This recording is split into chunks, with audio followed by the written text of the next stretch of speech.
ಸ್ನೇಹಿತರೆ ನಮಸ್ಕಾರ, ಅನ್ವೇಷಣೆಗೆ ಸ್ವಾಗತ.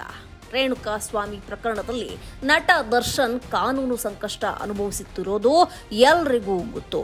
ಆದ್ರೀಗ ದರ್ಶನ್ ಪತ್ನಿ ವಿಜಯಲಕ್ಷ್ಮಿಗೂ ಕೋರ್ಟ್ನಿಂದ ಸಮನ್ಸ್ ಹೋಗಿದೆ.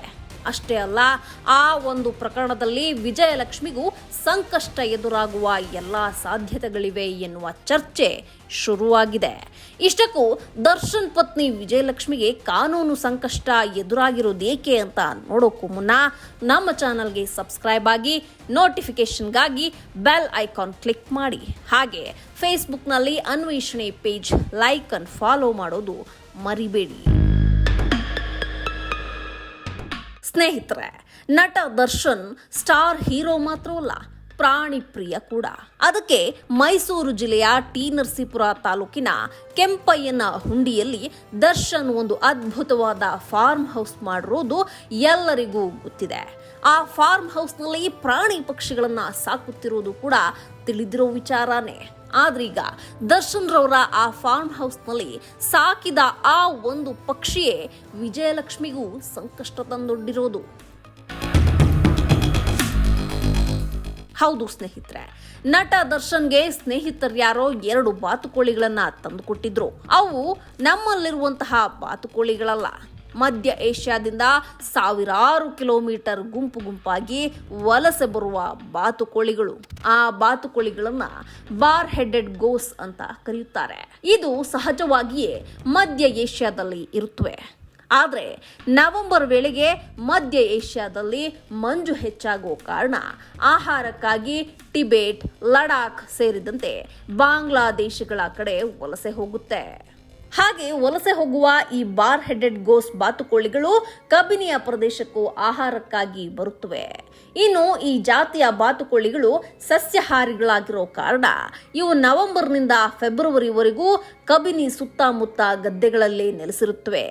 ಅಲ್ಲದೆ ಇಲ್ಲೇ ಮೊಟ್ಟೆಗಳನ್ನ ಇಟ್ಟು ತಮ್ಮ ಸಂತಾನೋತ್ಪತ್ತಿ ಮಾಡಿಕೊಳ್ಳುತ್ತವೆ. ಫೆಬ್ರವರಿ ನಂತರ ಮತ್ತೆ ಮಧ್ಯ ಏಷ್ಯಾದತ್ತ ವಲಸೆ ಹೋಗುತ್ತವೆ.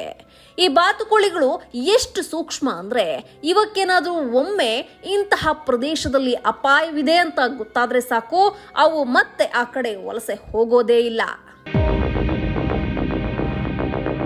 ಇನ್ನು ಕಬಿನಿ ಪ್ರದೇಶದಲ್ಲೂ ಈ ಬಾತುಕೋಳಿಗಳು ವಲಸೆ ಬರೋದು ಕಡಿಮೆ ಆಗಿದೆ. ಯಾಕಂದ್ರೆ ಸ್ಥಳೀಯರು ಮಾಂಸಕ್ಕಾಗಿ ಇವನ್ನ ಬೇಟೆಯಾಡೋದು ಜಾಸ್ತಿ ಆದ ಕಾರಣ ಮೊದಲಿನಷ್ಟು ಸಂಖ್ಯೆಯಲ್ಲಿ ಬಾರ್ ಹೆಡೆಡ್ ಗೋಸ್ ಕಬಿನಿ ಪ್ರದೇಶದಲ್ಲಿ ಕಾಣಿಸಿಕೊಳ್ಳೋದಿಲ್ಲ. ಇಂತಹ ಅಪರೂಪದ ಪಕ್ಷಿಗಳನ್ನ ರಕ್ಷಿಸಲೆಂದೇ ವನ್ಯಜೀವಿ ಸಂರಕ್ಷಣಾ ಕಾಯ್ದೆ ಇದೆ. ಈ ಕಾಯ್ದೆ ಪ್ರಕಾರ ಇಂತಹ ಪ್ರಭೇದಗಳನ್ನ ಯಾರೂ ಸಾಕಬಾರದು, ಬೇಟೆ ಆಡಬಾರದು. ಒಂದು ವೇಳೆ ಅಂತಹ ಕೆಲಸ ಮಾಡಿದ್ರೆ ಅದನ್ನ ವನ್ಯಜೀವಿ ಸಂರಕ್ಷಣಾ ಕಾಯ್ದೆಯಡಿ ಕ್ರಿಮಿನಲ್ ಅಪರಾಧವೆಂದು ಪರಿಗಣಿಸಲಾಗುತ್ತೆ. ಅಲ್ಲದೆ ಸಂಬಂಧಪಟ್ಟವರಿಗೆ ಶಿಕ್ಷೆ ಕೂಡ ನೀಡಲಾಗುತ್ತೆ.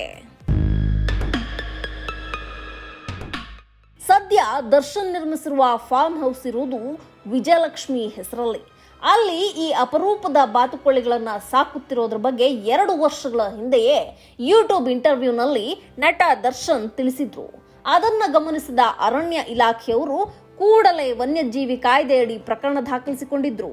ಸದ್ಯ ಇದೇ ಪ್ರಕರಣಕ್ಕೆ ಸಂಬಂಧಿಸಿ ಆ ಫಾರ್ಮ್ ಹೌಸ್ನ ಮಾಲೀಕರಾದ ವಿಜಯಲಕ್ಷ್ಮಿ ಹಾಗೂ ಸಹಾಯಕನಾದ ನಾಗರಾಜುಗೆ ಟಿ ನರಸೀಪುರ ನ್ಯಾಯಾಲಯ ಸಮನ್ಸ್ ಜಾರಿ ಮಾಡಿದೆ.